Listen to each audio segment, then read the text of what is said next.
आपण पाहत आहात मराठवाड्यातील आपल्या हक्काचे व्यासपीठ मराठवाडा न्यूज नेटवर्क।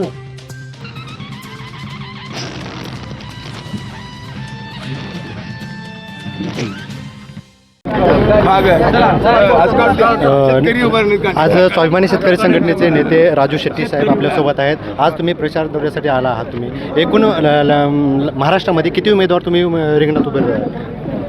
जवळपास 40 जिल्हा परिषद गटामध्ये आम्ही स्वाभिमानीचे उमेदवार उभा केलेले आहेत आणि अनेक ठिकाणी महाविकास आघाडीबरोबर समझोता करून उभा केलेले आहेत, काही ठिकाणी स्वतंत्र उभा केलेले आहेत। परंतु मोठ्या ताकदीनं आमचे उमेदवार आपल्या कृतीप्रमाणे ही निवडणूक लढवत आहेत आणि चांगल्या पद्धतीनं यश मिळेल एक अशी अपेक्षा आहे। जर तुम्ही आता निवडून आल्यानंतर तुम्ही आता जे काँग्रेसबरोबर तुम्ही आता आघाडी करून तुम्ही निवडणूक लढवत आहात, पुढे निवडून आल्यानंतर तुम्ही काय तुमची भूमिका असेल?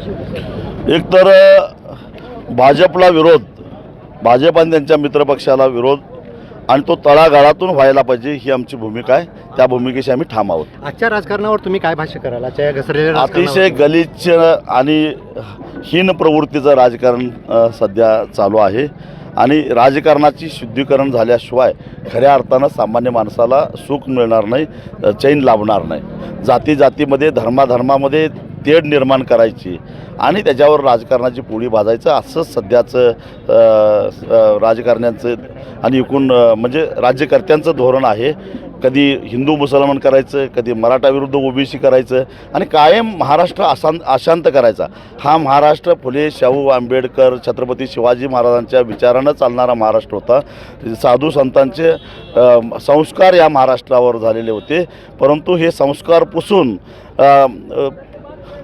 क्षुद्र विचार रुजवायचं काम सध्या चालू आहे आणि संकुचित विचारधारा रुजवण्याचा प्रयत्न करतायत। पण हा महाराष्ट्रच आहे, त्यांना कळेल एक दिवस की हे काय फार काळ चालणार नाही। तुम्ही एक शेतकरी नेता म्हणून तुम्ही ऊस आंदोलन उभा केलात, ऊसाला न्याय मिळवून दिला, म्हणजे शेतकऱ्यांना न्याय मिळवून दिला। आता मराठवाड्यातील हे सोयाबीन हे मुख्य पीक आहे आणि त्या संदर्भात आता आज शेतकऱ्यांकडे सोयाबीन आहे आणि त्याचा भाव वाढतोय, काय सांगाल तुम्ही? मी 2 महिन्यापूर्वी लातूरला आलो होतो, त्याचवेळी शेतकऱ्यांना सल्ला दिलेला होता, कारण मला माहिती होतं की गरजेपेक्षा उत्पादन कमी झालेलं आहे। सोयाबीनचे भाव 6000च्या आसपास जातील हे 2 महिन्यापूर्वीचं माझं भाकीत होतं आणि अनेकांना मी सल्ला दिलेला होता की सोयाबीन विकायला गडबड करू नका। खरं तर सरकारनं वेळीच खरेदी केंद्र सुरू केली असती तर किमान 5328 रुपये तरी शेतकऱ्यांना भाव मिळाला असता।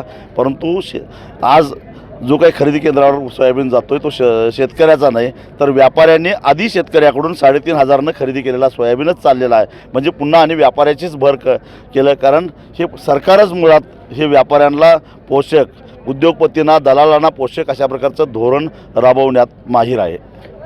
तर आज आपण लातूर जिल्हा परिषद किंवा पंचायत समितीच्या निवडणुकीसंदर्भात स्वाभिमानी शेतकरी संघटनेचे नेते हे राजू शेट्टी आलेले होते, त्यांच्यासोबत आपण चर्चा केली। बघूया आता येणारा काळ हा काय ठरवतो, कुणाच्या मतदानामध्ये मतदान देतो। नमस्ते।